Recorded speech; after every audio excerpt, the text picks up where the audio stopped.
All right, welcome back to the Halftime Report live today from the New York Stock Exchange. We've been speaking with hedge fund investor Bill Ackman. Now it's time to hear what Carl Icahn thinks of our conversation. He joins us live on the phone. Gentlemen, let me just make sure I have both of you with us just for technical purposes. Carl, are you there? Bill, there? Yeah, I'm here. I am here as well.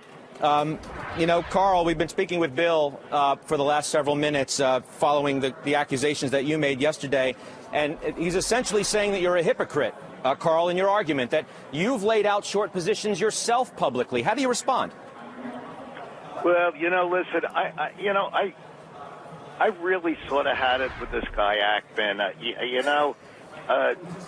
Why don't we go back over a little history with him? I'm not going to get into talking about short positions as much as maybe you'd like me to, but hey, let's start out with my history with this guy. I was minding my own business, and in 2003, I get a call from this Ackman guy, and I'm telling you, he's like the crybaby in the schoolyard. I went to a tough school in Queens, and they used to beat up the little Jewish boys, and he was like one of these little Jewish boys crying that the world was taking advantage of him. He was almost sobbing, and he's in my office talking about this Hellwood and how I can help him. And, it's like in the old song, you rue the day I ever met the guy. And so he's there and talking about this company. And I actually called a friend who knew him, and the friend says, don't deal with the guy. He's in major, major trouble. And I'll just read to you some of the stuff they were saying about him. And, this was an article in the New York Times.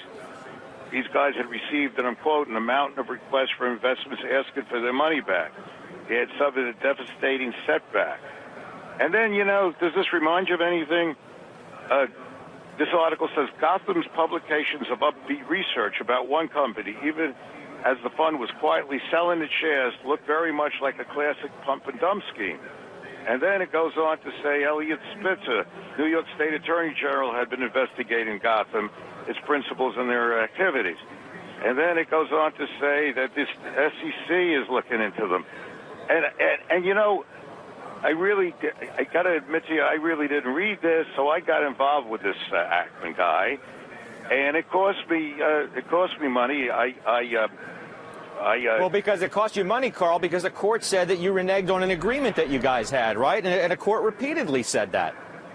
Well, let me just say one thing. I will tell you, and I've done stuff in the 70s and 80s on a handshake, and I will tell you categorically, Ackman knew that he wasn't going to get half the profits. This guy was in such trouble, he was in no position to ask for anything. At the very end of the deal, before we signed, he said, you got to do me a favor and sign something called schmuck insurance, so that if you flip the stock, then I get half the profits. And I said, hey, I said to him, hey, Bill, I'm not going to flip the stock. I'm going to make a tender offer for it. And I did. And I said, and the company's going to find another buyer, or I'll buy it, so you're not going to get any profits. He said, I realize that. I just got to show my investors, and he only had one or two left maybe by that time. God knows what he had left. And he said, I got to show my investors that I'm making money and all that crap. And at the end, we wrote it, and my lawyer is a great lawyer. He's with me 20 years, still with me. We wrote it and said, and we still think what we said is right, but Ackman got a New York court to agree that the fact that they took it away from us, we never sold it. They took the stock away. We voted against the deal, and they took it away. I was amazed when Ackman called me. I really was, even though by that time I realized he's the quintessential example that on Wall Street, if you want a friend, get a dog. But Carl, I mean, all about. I know, I got to understand. I mean, in rehashing the last, a decade in which a court repeatedly sided with Bill Ackman, I mean, let's get back to the substance of the conversation. You have an issue with the way that Bill went about the Herbalife short, as aggressive and as publicly as he did. And I'd like to give Bill a chance to respond to you as well. I would love that. Bill, please. Should I go ahead? Yeah. Okay, so look, I think I would encourage you to invite Elliot Spitzer on the show. And Elliot Spitzer was our Attorney General back then, and he investigated some accusations. And unfortunately, the press can write articles that say whatever the press wants to say. But ultimately, what's interesting is 10 years ago, I was short a company called MBIA. And I went out very publicly criticizing MBIA's AAA rating. I wrote a 66-page white paper. It's called Is MBIA AAA? I encourage you to read it. You can find it on the Internet. And I said that this company that had a AAA rating from the rating agencies was basically didn't deserve the rating, and that had taken inordinate risk with subprime CDOs and a bunch of other exposures and could catalyze a credit crisis. And MBIA came after me very aggressively, as Herbalife has come after us very aggressively, accused me of market manipulation. They contacted the Treasurer of the State of New York. The Treasurer of the State of New York called Elliot Spitzer's office and said, hey, there's an evil hedge fund guy attacking our company, saying we don't deserve our AAA rating. And by the way, we're the biggest guarantor of New York State and city bonds. You might want to go take a look at this guy. And Elliot, followed that lead. It's a perfectly legitimate lead, and he looked into it. And he investigated whether we were correct. And I testified 5 or 6 days on the record explaining bond insurance and accounting and reserving and why 150 to 1 one levered company didn't deserve a AAA rating. And ultimately, they concluded we had done nothing wrong. And if you can call Elliot up himself, and he'll tell you the facts. And I actually got to know him after that, and have a nice relationship with him. Not a close one, but a nice relationship. Anyway, so during this period, as a result of my decision to wind down the fund, we had a court case go against us in a merger that was ultimately reversed on appeal. I'm happy to. There's a book about this whole story called Confidence Game, which is worth a read. If we had 3 hours, in that context, we were winding that, down the fund. We were under no pressure to wind down the fund. In fact, the last tiny little asset we still have, our goal was to maximize the outcome for our investors. I never went to Carl's office to pitch him on Hallwood Realty. We did the transaction over the phone, and I'll get into that in a second. We had 2 bids for our deal with Carl Icahn. One was at a higher price. That was all cash.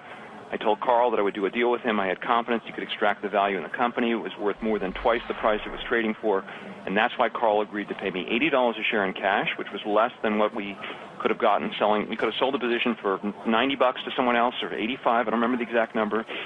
But with Carl, I got $80 plus what he called schmuck insurance. Now, again, who figured out the schmuck insurance terminology? Really, it was Carl Icahn.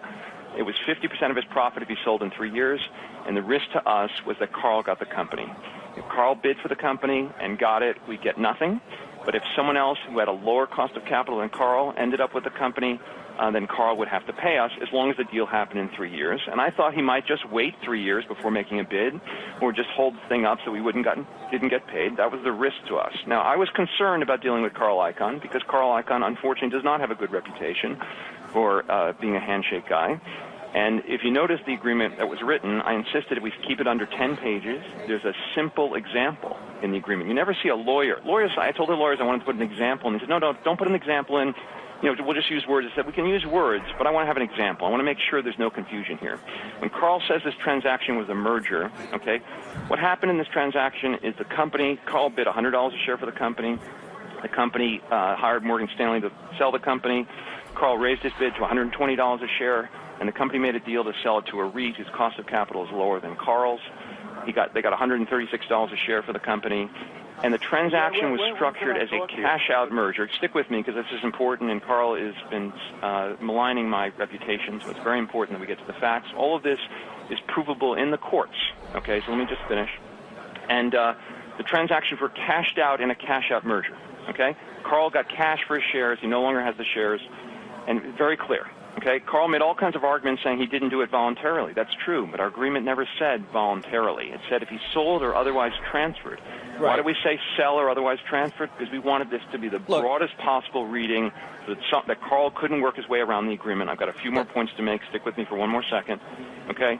One more second, because, look, we can go back to the whole merits of the case. As I mentioned I think this stuff is important, okay? Because, again, when someone goes on TV and tries to slander your reputation, I think you have given a proper opportunity to respond. Fair enough. Carl, by the way, made a lot of money with us. Okay, he bought the stock from us at $80. He sold it for $136 a share. Okay, when I didn't get paid within the 2 business days I was supposed to get paid after the deal closed, I called Carl up. I congratulated him on the deal, and he said, "What deal?"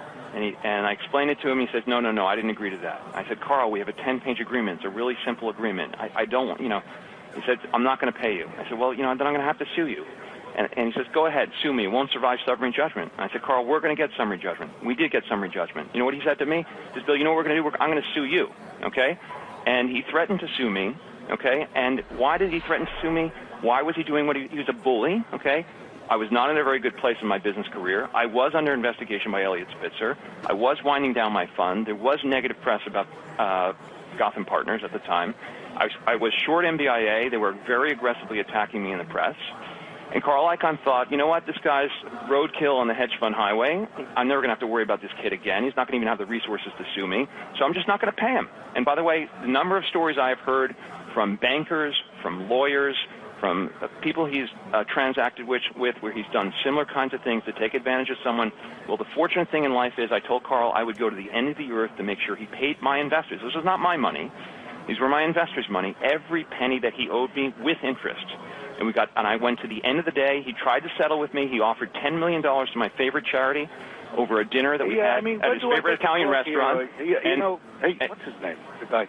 Hello? Anyway, so again, I think this is not a great use of CNBC airtime. Well, what I can tell you is this is not an honest guy, and this is not a guy who keeps his word, and this is a guy who takes advantage of little people. That's what. Let's make good use of it, or better use of it. Then, Carl, why don't you just come clean on the Herbalife thing? Are you long or not? Right? I mean, the whole market knows or suspects that you are. I didn't get on to be bullied by you. Okay? If I could talk, let me talk, but I don't need you to. Hello? Yeah, I'm here. No one's bullying you, Carl. I mean, I'm just, you're the one who called in to our show to talk to Bill Ackman, and the principal issue is the Herbalife thing. Listen to me. I was called in by Max Meyer to have a conversation, not to argue with you. All right? If you want to take... Hello? Yeah, we're listening.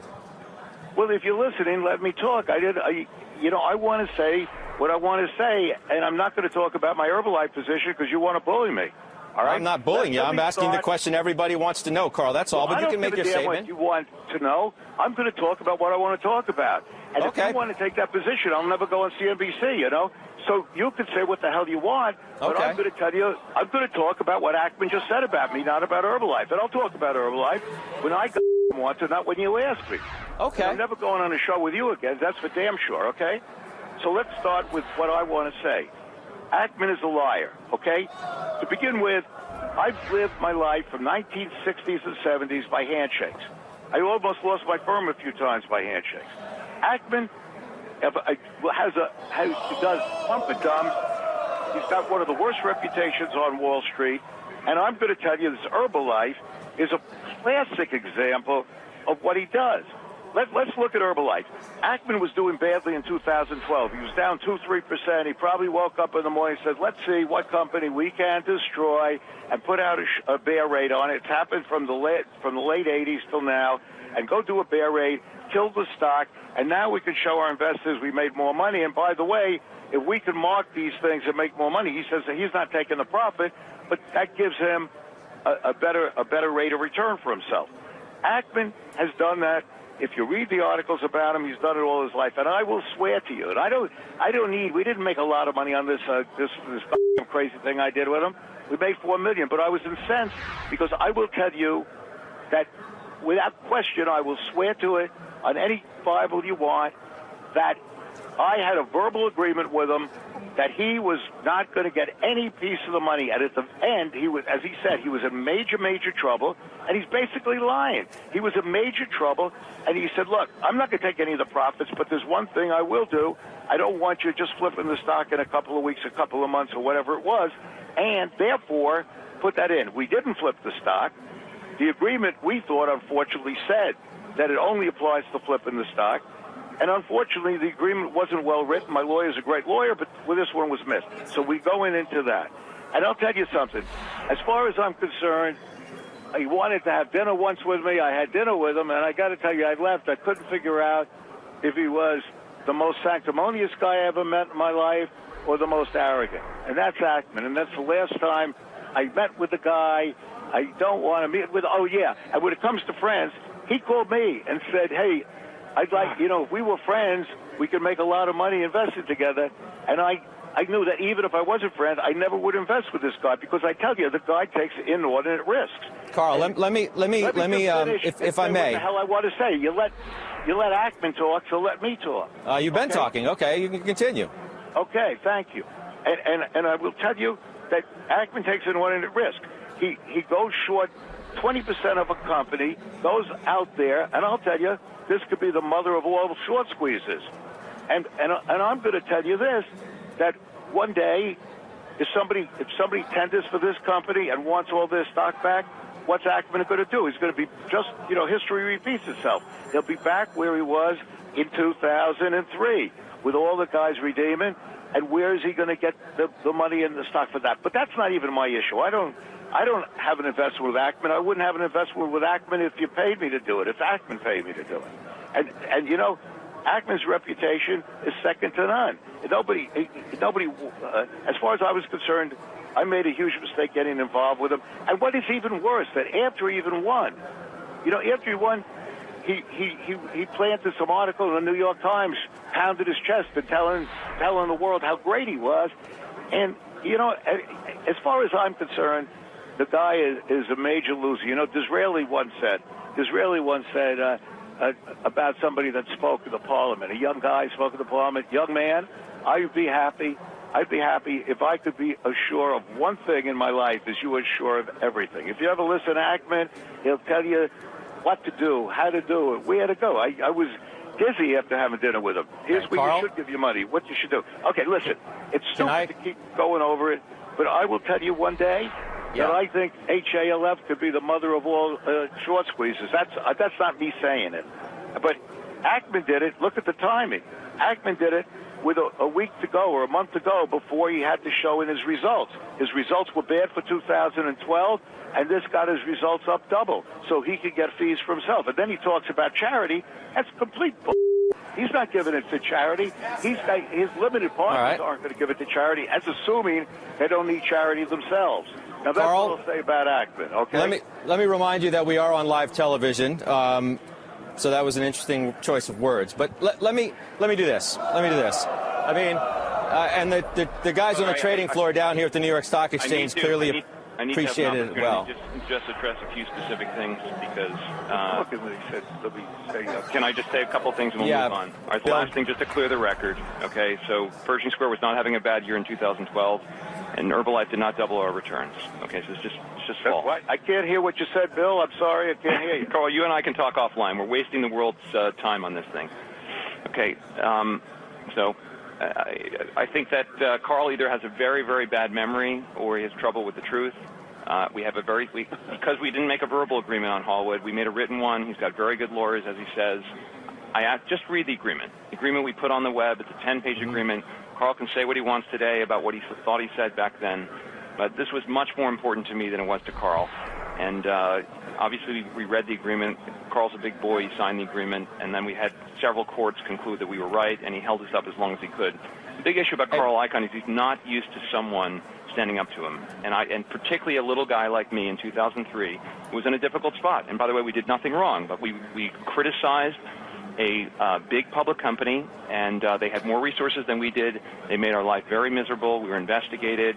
But the benefit of investigation is we were exonerated. And ultimately, we got our due on MBIA. The world realized we were right. The stock went from the 70s to single dollars per share. The CDS went to a couple thousand basis points, and we made a lot of money for our investors. And I gave $150 million, which was my share of the profits from the MBIA investment, to the Pershing Square Foundation. And we've given away more than that. I'm going to do the same thing all over again with Herbalife. Okay, Herbalife is going to try to attack my integrity. Carl can try to orchestrate a short squeeze. He can do whatever he wants. Okay, he can try to scare my investors from investing with me, which it sounds like he's attempting to do on this call. We take prudent risks at Pershing Square. We're an unlevered fund, and we are very thoughtful in the way that we do our business. I'm going to end my, I told Carl after the whole thing called me up, and he literally said, Bill, we can be friends now. Okay, I wish I had a recording of the conversation. I simply said to him, I said, look, Carl, you are no friend of mine. And that was it. And every time, so he goes on TV, he wants to slander me, I'm going to defend myself. I never said that I want to be friends with you, Bill. I wouldn't be friends with Carl. you. And I would. You said to Carl. me you'd like to be friends so that we could invest together. Carl, I have no interest. Do you think I want to invest with you? Okay, let's move on. I would invest with you. Let's you move were the last man on earth. Let's move on. Carl, let me just ask you though. I mean, the crux of the argument doesn't really go back, or doesn't so much focus on 10 years ago, or maybe it does. It focuses on the most recent history, and that is Bill Ackman's short play on Herbalife. You criticized him quite heavily for the way in which he went public with the short. Would you be willing to admit that in the past, I mean, look, you've got sharp elbows as well. You've got weight to throw around, too. That's the way of the short world, isn't it, Carl? Hey, listen, if I'm going to admit it, that I own stock, I'm not going to admit it with a guy like you on the TV, because I don't think you've been handling this fairly. I think you're trying to attack me and bully me into admitting something. And so you expect me to do it on your show? No, I'm not. I'd like to ask you a question. If you think you're going to bully me into doing it, you seem like a nice enough guy. I don't think I've ever been on a show with you, but I don't think I take the bullying. So do you think that you're giving me all this bull? Hey, and Max Meyer said I could say what I wanted on the show, so I'm saying it. All right. Hey, we'll send Max the bill. Admit it on your show after you try bullying me and coming up against me, do you? All right. Well, let me. I'm known. Hey, look. No. Wait, Carl. Let me just say first. Wait, let me say, Carl. I'm not. I don't like being bullied. I am not. I believe nobody here is bullying you, first and foremost. Second of all, well, I simply asked you. Let me finish, please. I simply asked you. Come in and start arguing about the goddamn deal 10 years ago. Why the heck are you getting involved in it? I simply asked you to reveal whether you were long Herbalife, as the world wants to know, and the motives behind it. That's all we want to know. That's what every person watching this program wants to know. And if that position is in all... Can I answer? You want to keep talking? I'm going to answer it to you. Yeah. Max Meyer called me up. He said, Ackman is making all these aspersions about you. He's going to come on saying you're the worst man in the world. Do you want to go on TV? I said, yeah, that's why he came on. But I'm going to tell you about Herbalife. And I'll tell you what I will tell you and what I said before. I think Ackman did Herbalife because I obviously don't like Ackman. Ackman is lying about what happened. I didn't need the $4 million I made there. What incensed me was that he weaseled out of the deal. Now, we'll leave that alone. You're right. It happened 10 years ago. Leave it alone. But he weaseled out of it, and I'll tell you that. But, I'm known as a tough guy, but I think if you take my handshake, you live by it. There's nobody said that I ever went back on a handshake. So now let's go back into Herbalife. Ackman, I'm reading again what was in the New York Times by Morganson. In the Times it says that she said that he does that Gotham's publication Upbeat Research publication of Upbeat Research about one company, even as the fund was quietly selling its shares. Now that's what he did. That's what the paper said. And right now, I believe, I'm not going to the SEC or the FTC, but I believe he goes out and he has 300 people in a room. This is the typical Ackman. I wouldn't care if it was anybody else but Ackman. But he goes in this room and he gets 300 people and he tells them how bad this company is. It's the classic stuff they did in the 90s. You scare the hell out of people, get the stock down. He marks the stock on December 31st and makes $600 million on paper and tells the world how great he is. He's given to charity and shows the world he's made 12%, which isn't so great anyway. I'd like to say we made 28% last year without going and having to go pump and dump stocks and having to go and have rooms full of people. And in 2011, at the risk of being immodest, we made 33% without having to do what I consider to be manipulation, okay? And that's what he did in Herbalife.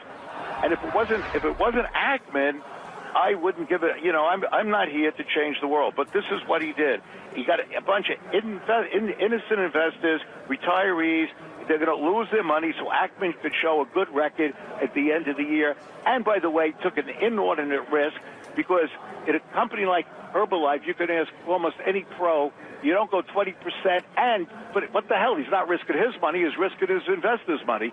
You go in, and you got 20%, and if there's ever a short squeeze, which well might be in Herbalife, what the hell does he do? I'd like him to answer, where does he get the stock?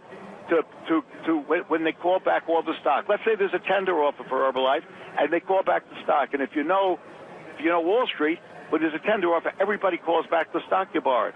And if they ever does it, that stock could rush to 100. What the hell does Ackman do? I'd ask him. He's on the phone. He's right here on the phone. I'm hey, happy Bill, to answer if I get a chance to speak. If there's a short squeeze. Okay, a couple of interesting things. Number one. And Bill, let me just say quick. We have to be quick because we're at the end of our road here. Okay. Okay, so number one, Carl's free to make a tender offer for the company. Carl, you want to bid for the company? Go ahead and bid for the company. Hey, you don't have to tell me what I'm free to do. Okay, maybe you don't. That's number one. Number two, obviously, we don't think there's going to be a tender offer for the company. We don't think this company is viable. Okay, we don't think any person is going to write a check for $5 or $6 billion to buy a business that we believe is fraudulent. Okay, that's number one. Number two, Carl Icahn says that he doesn't like this behavior, says it's bad. Meanwhile, 2003 at the Iris-Sohn conference in front of 500 people, Carl Icahn pitched Trinity Industries, which he was short, and he was short 22% of the outstanding shares, according to Fortune magazine. Carl, you can tell us whether that's true or false, but you did precisely that, so I find it interesting that you have an issue with what we did in Herbalife. In Herbalife, we simply provided to the public full transparency on this investment, 330 slides in detail, not scaring people, but going through the facts about the company. Okay, we did exhaustive research over a year and a half. Okay, you could have fooled and we will be either proven right or we'll be proven wrong. Okay, we shorted the stock. We have not covered our shares.